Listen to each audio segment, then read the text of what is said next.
All right. Hey, everybody, and welcome. We are here with Sheila-Na-Gig Editions as celebrating the publication of John Popielaski's That Special Something. His book just came out, and we'll be hearing from John tonight. And we'll also be hearing from a number of Sheila-Na-Gig's contributors to our summer 2025 issue. So, welcome, everybody. Now, I don't usually do this, but I'm going to just read a snippet of one of John's poems. And I have a lot of favorites in this book. I think this book is exactly what we need right now, at this time in history, when we are tied to technology and have lost connection perhaps with the earth, and also in this, times of political turmoil. But this, I have lots of favorites in this book, but this one I just love, and I keep coming back to. It's called Bear Encounter. And I'd say it's one of the lighter poems in the book, but it kind of isn't as well, right? It has that tone. But in this poem, the speaker has this wonderful conversation with a bear. And I don't know if you plan on reading it, but I'm just going to read just a little part of it. The speaker and the bear have sat down, and the bear is enjoying some suet. He eats his suet, and we listen to the birds. I ask him what he knows about the myths of man becoming bear and bear becoming man. That ship has sailed. What ship? You have no spirit animal, no totem. You don't have a clan. You want a beer to wash that down with? In a bowl, if you don't mind. Now, in my opinion, I don't have to say anything else about this book. Okay, you go out and you buy it just because of the bear poem. I love it. But some of you may need more of an introduction to John, so I'm going to read your bio as well. John Popielaski is the author of the novel The Hollow Middle from Unsolicited Press, as well as several poetry collections, including Isn't It Romantic from Texas Review Press. His poetry has appeared in a number of journals, including most recently Bi-Coastal Review, Canary, Common Ground Review, and Public School Poetry. His second novel, A Tuning, is forthcoming from Broken Tribe Press in late 2025. And he has recently been promoted to the status of a person by whom a house wren at long last has consented to be hand-fed. Welcome, John. Very excited to be here. Been waiting for this reading, and I'm just so happy to have you here. So welcome. Thanks, I appreciate it. And I thank you for all the help with the editorial and the layout and your efficiency. Well, I guess I'll get started here. I wasn't going to read that poem since it was kind of long. I'm going to stick to some of the shorter ones. And I figure since it's the night before 4th of July, I'll start with this one, which is called Idle, spelled Idyll. And by the way, just a disclaimer, there's a couple of numbers in here that may have changed since I first wrote the poem, but still, I think mostly it holds up. So anyway, Idle. In 1976, a sparkler flaring in each hand in celebration of the 4th, I couldn't have imagined that Estonia or any other country in the world could be more free than what the song has always said quite clearly is the land, no irony, no winking, of the free. But there it is. The Human Freedom Index doesn't lie.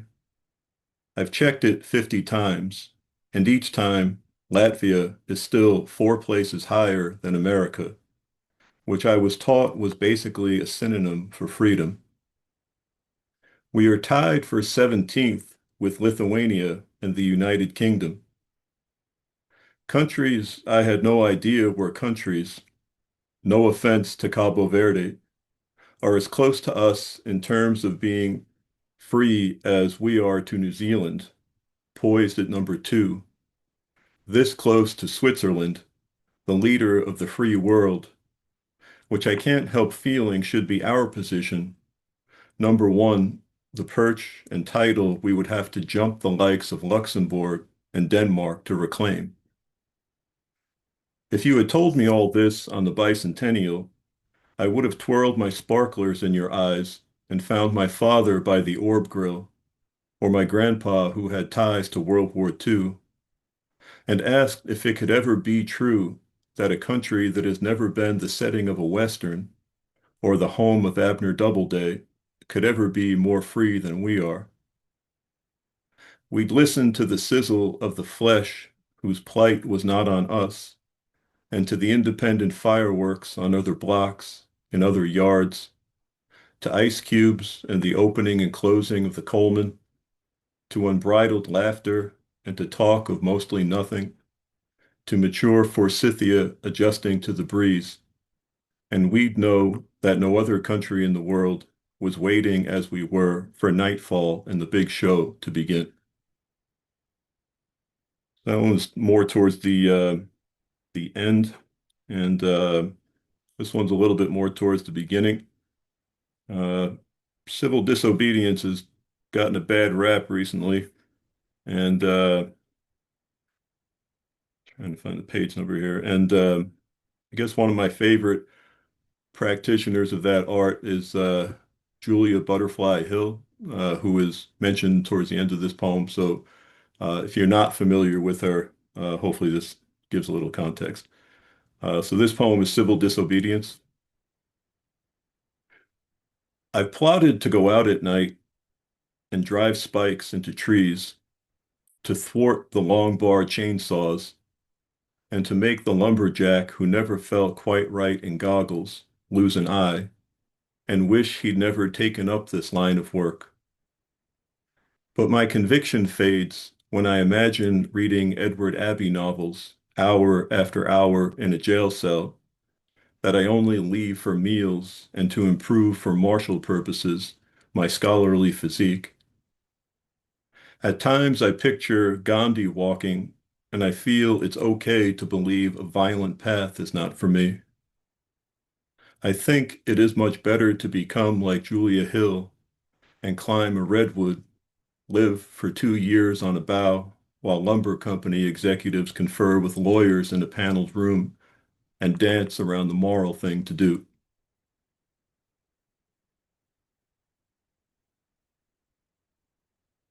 These days, I go to bed pretty early, which doesn't give me a lot of time to go to dive bars, but dive bars always figured largely in my personal history, so I wrote this poem called Dive Bar.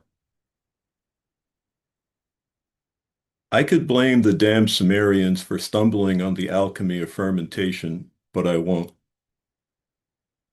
The archaeologist who brushed away the sediment that scabbed the beer pots guessed it all began by dripping or dropping breadcrumbs into water for a reason buried somewhere in cuneiform.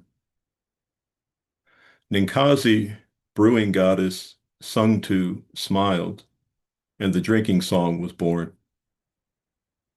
This sense of worship filtered down, moved west, and stopped a while in Ireland before the exploration-minded fellow sailed a little farther, fucking with the natives in what had been quite a stable land. I don't know when the bar stool came about, but I cannot imagine anyone developing a better perch on which to spend a late night like a ruined owl, numb to lamentation in suburbia. There's a bunch of poems in the collection that are set in Maine, and this is one of them, despite the title. The title's a nod to a Wallace Stevens poem that most of you are probably familiar with called Anecdote of the Jar, which for some reason is set in Tennessee. And this one is unfortunately a bit longer. It's called Anecdote of Way Northeast of Tennessee. Tread lightly from this wooded wetland by the rising discontinued road the map shows as an orderly progression of parallel dashes, leading from a jar or two the wilderness surrounds, which needn't mean the wilderness believes the jar or two are worth surrounding or have alteration powers other than what sedimentation and gravity allow. Walk a little in the mud and find your footing, thanks to ledge and stones so old they've been impressed with faithful likenesses of plants so old, humility sets in. Watch out for the tawny slugs whose kingdom this has been for so long. There is not a fallen leaf they don't know, not a decomposing trunk or stone or mud slick they have not with regal speed and intimate adhesion taken in. A tour evincing no mismanagement, no graft, no waste, no hubris or preponderance of self. When the tentacles retract, remember it is you who are the source of the retraction, the imbalance in the kingdom. So again, tread lightly and apologize for being the exclusive one, the only one who is clothed and shod, whose body is at various removes from earth and snooty. The daughter of the dairy farmer's black sheep of a son lives in the new house on the hilltop where the road is uniform and tarred. Ignore the stretch of junk outside the fence that pens her goats. Don't agonize about what's leaking and leaching from that sprawling pile, heading for the kingdom when it rains. How it's ingested, passed on to the Class B waterway below, to the Connecticut, the Penobscot, and the Bay. Pretend to be admiring the field of corn across the road and know her father came to town some months ago and tried again to be a dairyman. Know all he did was hang surveyor's tape on trees that were not his and change the boundary of a poet's lot below and was reported. Know his mother tried to stop him in a kitchen on the wood's edge when he held the favorite of his handguns to his head and stared at her before the end. Wonder, did the wilderness rise up to the casing on the floor and sprawl around, no longer wild? Let's agree the bullet took dominion everywhere some time ago, as overwhelming as the chainsaw and the car. But I am sitting at the bottom of the discontinued road and listening to the brook, which doesn't sound impaired, flow in a southerly direction. Everywhere are seed deposits and mosquitoes undeterred. And here, beside my wrinkled hand, this beetle rolling on. So that was a main poem. This one is presumably about inflation, and I'll leave it at that. And it's called Cost of Living. And it goes, interest rates are rarely talked about in poetry. The same goes for inflation. Any economic benchmark, really. This makes sense to me. I'd rather read a poem in which bats have made a comeback and are dining on mosquitoes as the summer night takes over, dotted as it used to be by fireflies. But I'm not living in a world where bats are on the rebound from a syndrome, or where fireflies are numerous enough that no good parent lounging on a patio in darkness sees a problem with allowing kids to bottle them for fun. I'm living in a world where Cyndi Lauper's 71, and where, as bad as things have gotten in Khartoum, a place of astronomical inflation, they are nowhere near as bad, our envoy says, as the trajectory suggests they'll get. I trust the envoy. I remember sending money after seeing a fly on the forehead of an Ethiopian boy, too weak to shoo the fly away. I don't believe I've seen a video imploring money and compassion for Khartoum. I'm searching. It is said that where the White Nile and the Blue converge lived river hippos once, and once there was a hippo goddess worshipped by the ancients as a fierce protector of the unborn and the young. And once the Yellow Nile wasn't just a wadi in the desert to the west.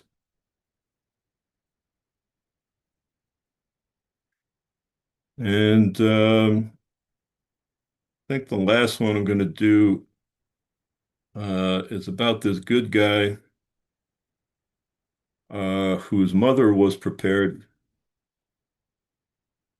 to attack me with a baseball bat when I, after having been in a dive bar for too long, entered her house in the wee hours of the morning.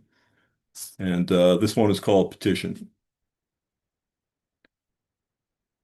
3 years my senior, Bob Bartley used to say, he played each varsity football game as though it were his last.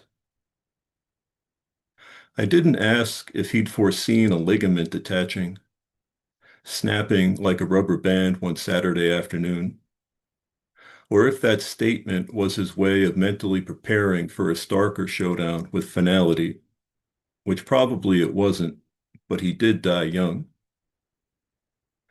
Myself, I thought too much and always left at least a little something in the tank in case I needed it the next day for an undertaking better suited to the picture I was forming of myself.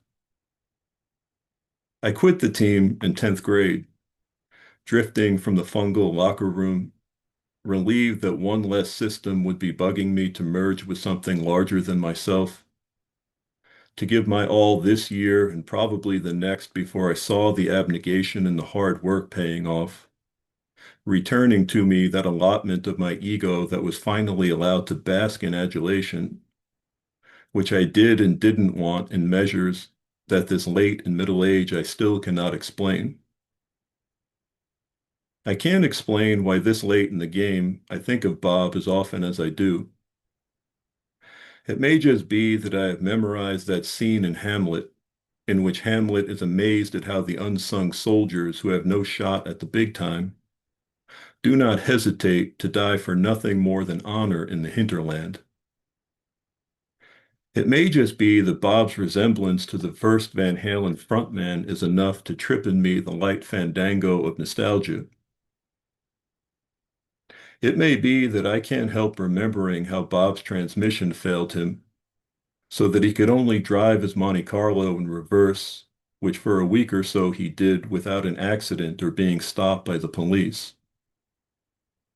It may be that how Bob passed on in beautiful weather in the Sound has stuck with me, and probably, since I'm still living each day like there's plenty more where this one came from, what I'd like to know, if you can hear me, Bob, is if you lived the last one like it really was your last, and if, in your opinion, after all these years, that makes a difference in the end. Thanks. Thanks so much, John. It's great to hear you read these poems. I love them on the page, and just really wonderful to hear you as well. So thank you so much for the honor. You. All right, we've been listening to John Popielaski read from That Special Something from Sheila-Na-Gig Editions. And now we're going to be moving on to our invited mic portion of the evening. We have 6 readers signed up who are contributors to Sheila-Na-Gig Online's Summer 2025 issue. And our first reader is Melody Wilson. So go ahead and take it away for us, Melody. Thank you. Thank you, John, for those poems. I really enjoyed them. They really do something with narrative that I appreciate.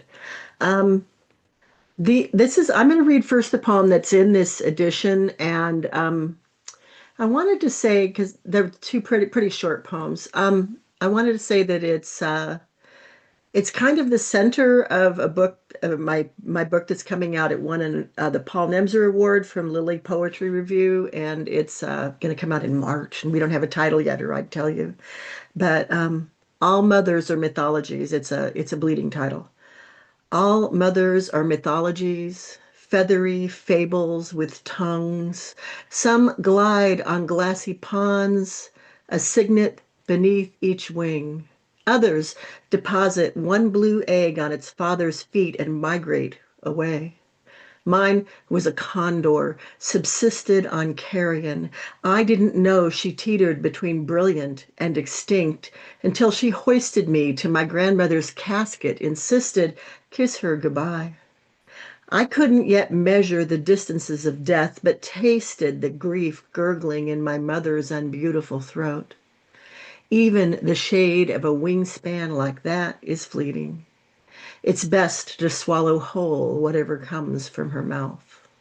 So that sort of, I appreciated that Sheila-Na-Gig selected that poem because it's different about the way we treat moms.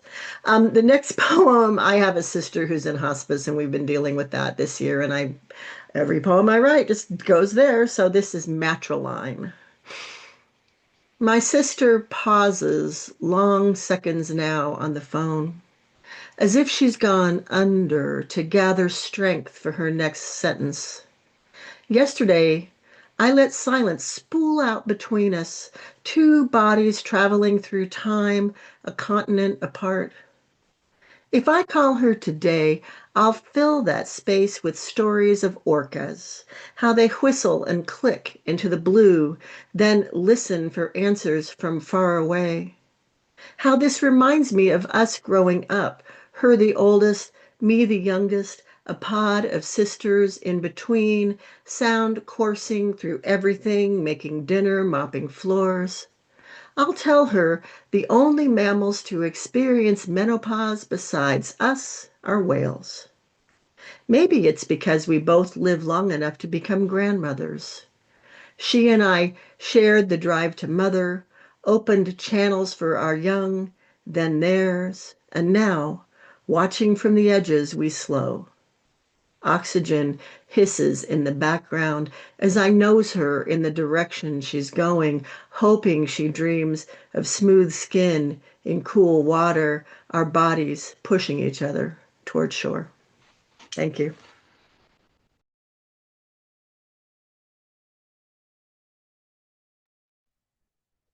Hello there. I'm Nancy Sabonik, and I'm really happy to be here tonight.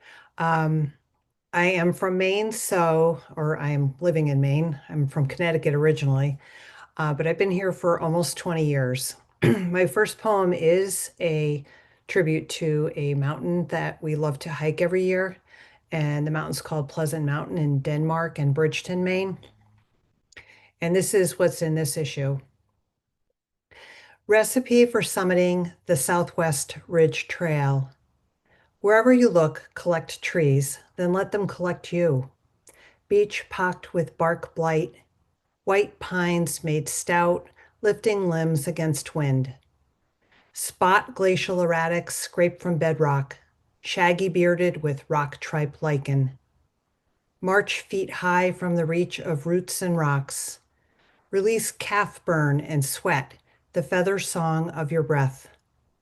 Traverse the open ridge, unwrap green saddles whom cloud riders straddle and cast their shadows. Blink at the blue iris of Moose Pond, glistening in the watch of the mountain. Stir the alchemy of alpine grasses who wave emerald and gold shoots at passing boots. Watch damselflies herd no-see-ums around alpine bilberry.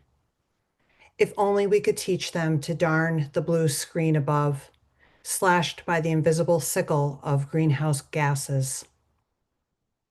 Thrill to the sight of the fire tower, whose ancient rungs beckon the boldest sky climbers. Crest the bald summit, capped with day packs, dogs, their people. Gravity speeds descent. Sit a while, tip your ears, and imagine you hear the silent chimes of harebells, the crackle burst of orange hawkweed. Smuggle mountain memory in your marrow. Leave no trace, only the vibration of your soft tread humming in the stones. The second poem, which I'm going to read, was the most recent publication before this one, and it was published by McQueen's Quinterly this spring.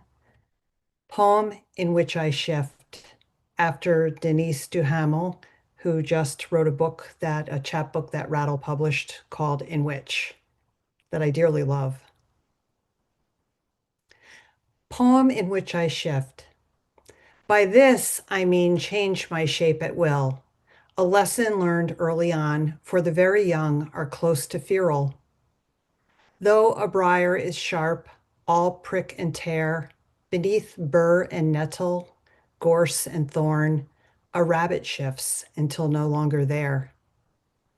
The first time I shifted, my small dog self climbed into the bed of my older brother, who was 4. Paw slung over and pressed against his slim, warm body, I slept, until my father's anger sent me scampering from his tight-laced sense of shoulds. And then I understood. A girl is snow, blown into whatever soots the air that carries her. She learns to shift into cornice, dune, snow bridge, cover and ripple for the cold, hard ground onto which she falls. Thank you.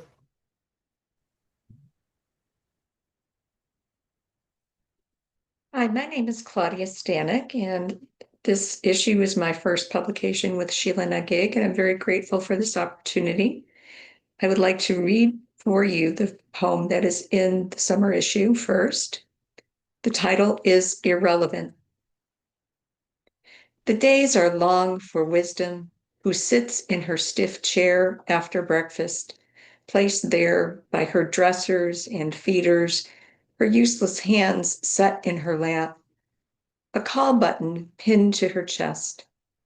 Inside, her heart pounds a little too slowly, irregular, like the loves she had when she could still turn the pages of The Tempest, though she preferred more body Chaucer to Shakespeare. The day aide who cleans her in her private shame heard of Canterbury on TV when the Queen died. Some priest from there? But has no time for reading. Wisdom can't not hear the TV blare through the days, though her ears aren't what's aged her. She wishes someone would shut the noise off, that she could smolder in her hard-won irrelevance until the night carer comes to change her, as if something could change in the nursing home. To put her to bed, all while calling her honey, maybe handling wisdom's bruised, useless limbs a little more gently for once. Maybe even listening to wisdom when she asks the aide if he likes Poe. And when he answers, no, there's nothing to like about being poor. Lights out, door shut.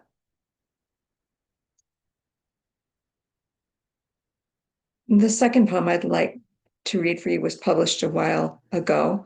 I should note that I currently live in East Tennessee, which has been my residence for the last 5 years, but the overwhelming majority of my life has been spent in Western New York and has been shaped by the climate there. The title of this poem is Eclipse, and it has an epigraph.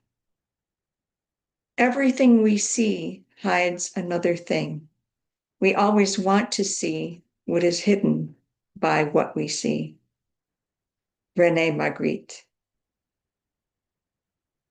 Because you cannot look at the sun, even as the moon would hide the light in near totality, you look instead through special glasses, if you look at all. Because you are tempted to look at the sun directly, your eyes make you look away for their own sake.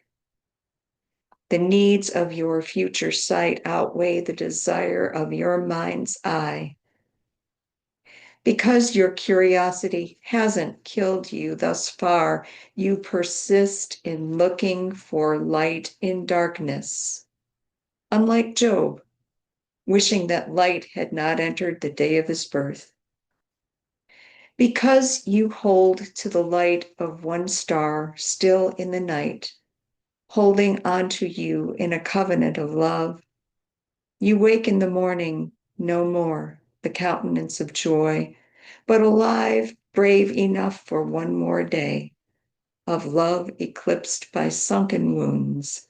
You do not need special glasses to see, though no one chances to view the wounds you wear. Thank you.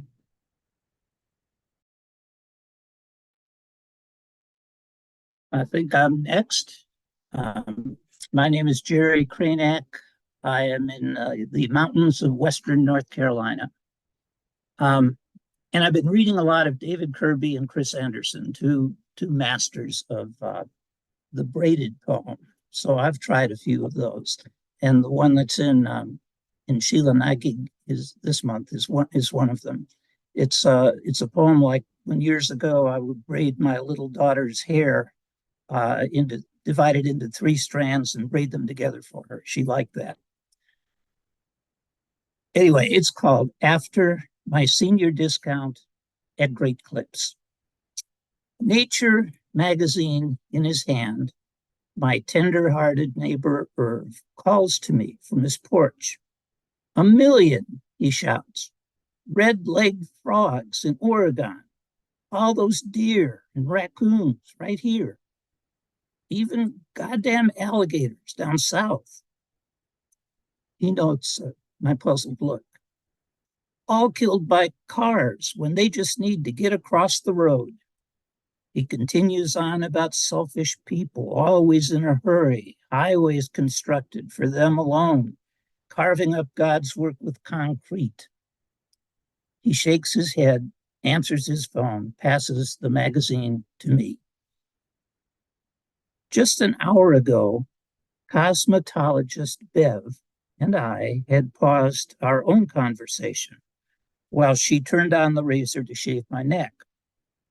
I watched a young, purple-haired stylist remove the sheet from a woman in her chair and walk to the register, pocket her tip, disappear to the break room before the doorbell rang, which left just Bev and me and an old man cutting the hair of a fragile, even older woman. Makes me feel young, I told Bev when she shut off the razor. That's Pete, she said. He's 80. We call him in when we're short-handed. I don't know her, but think he does. I bet no tip for him today. Pete powdered the lady, lowered her chair, helped her stand. She placed a quivering hand on his arm, let him escort her all the way to her car. The bell rang again when he returned, frowning. Bitch, his only word, as he swept up her hair. That word shocked Bev and me into silence. I paged through his magazine while Irv talked. Learned about bridges over freeways, underpasses for migrating turtles and panthers, ways for God's creatures to cross the road safely, follow the instincts he gave them to migrate, find food or a mate. That's when my daughter shouted from home, Dad, I'm late and my damn car won't start. I nodded to Irv and headed across the drive, went inside to toss her my keys, blow a kiss. Finally get her old Honda running and washing its dents and between all its rust spots as Irv steps across the drive. Time for our walk. I share my barbershop story with him. He looks at me strangely, thinks he knows Pete from Wildlife Fund committee work. Doesn't sound like him at all. He pulls out his phone again, makes a call. Saddest damn thing, he says a bit later. Pete remembers that woman. Bitch was not meant for her, but her daughter, who no longer will take her for haircuts or shopping, wants to put her away in one of those places where someone else is in charge. So grumbling together, we head out, decide on the path beside the creek, needing to hear its song today. We talk about Irv's magazine, hear the distant rumble of the freeway. Imagine new tunnels for frogs and wild turkeys and bridges built over Interstate 40 where bears and elk safely can cross in the night. About places where children can grow safely too, where seniors can thrive in their silver years. I stumble over broken pavement, but Irv has my back, stops my fall. We curse the fractured infrastructure, then stop, reconsider our rash words, turn silently back toward our homes. And the second one is a very short poem. This one is about one of my very unsuccessful attempts to write a serious poem. And when the real subject of the poem is actually right in front of me the whole time. It took place long ago, back in graduate school days in the 70s. And the last time I read it aloud was to a group of undergraduates at UNC Asheville. And I told them to think of the little girl in this poem probably could be their grandmother now.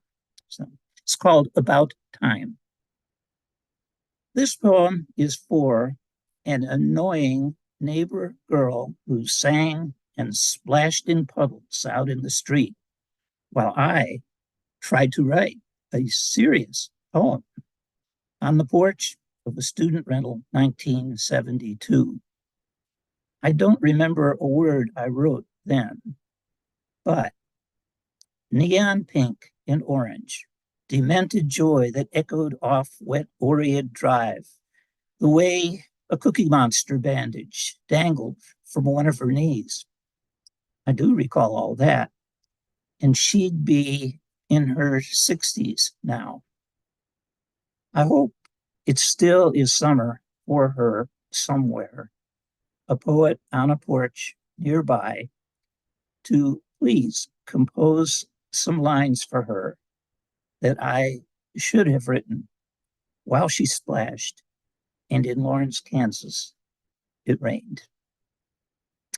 Thanks. Good night.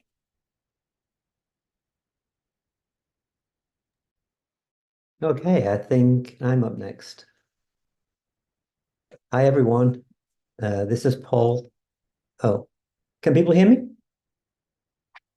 Okay. This is Paul Lechko, and I'm in New Jersey, on the Delaware River in Western New Jersey. And I've been here a few times now, so thanks for having me back here again, Haley. Always a pleasure. And this poem is going to be in the summer edition. It's called Worst Thing.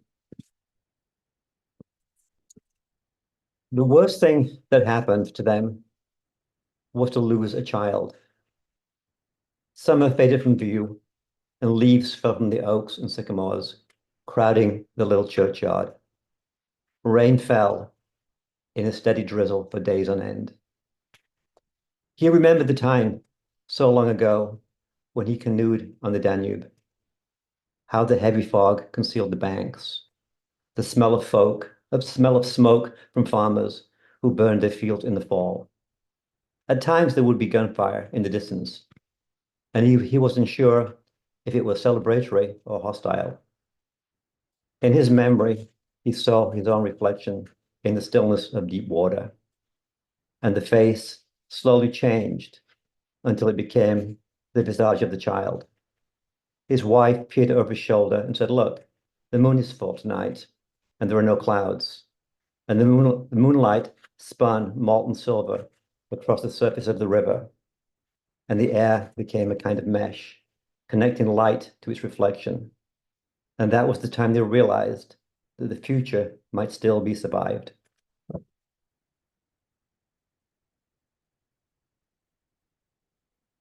And this is a newer poem, not published yet. It's called Lost Bones Found.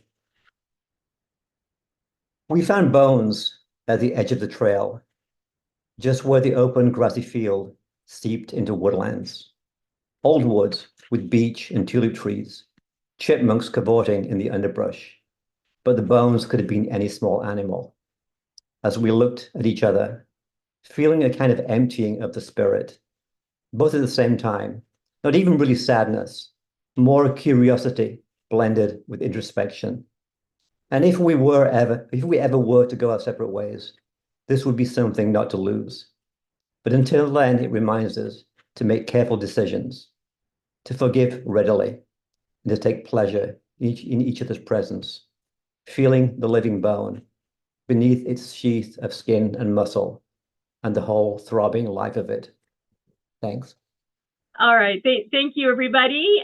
To our invited mic readers, we have been listening to contributors to Sheila-Na-Gig's Summer 2025 issue and celebrating the publication of That Special Something by John Popielaski.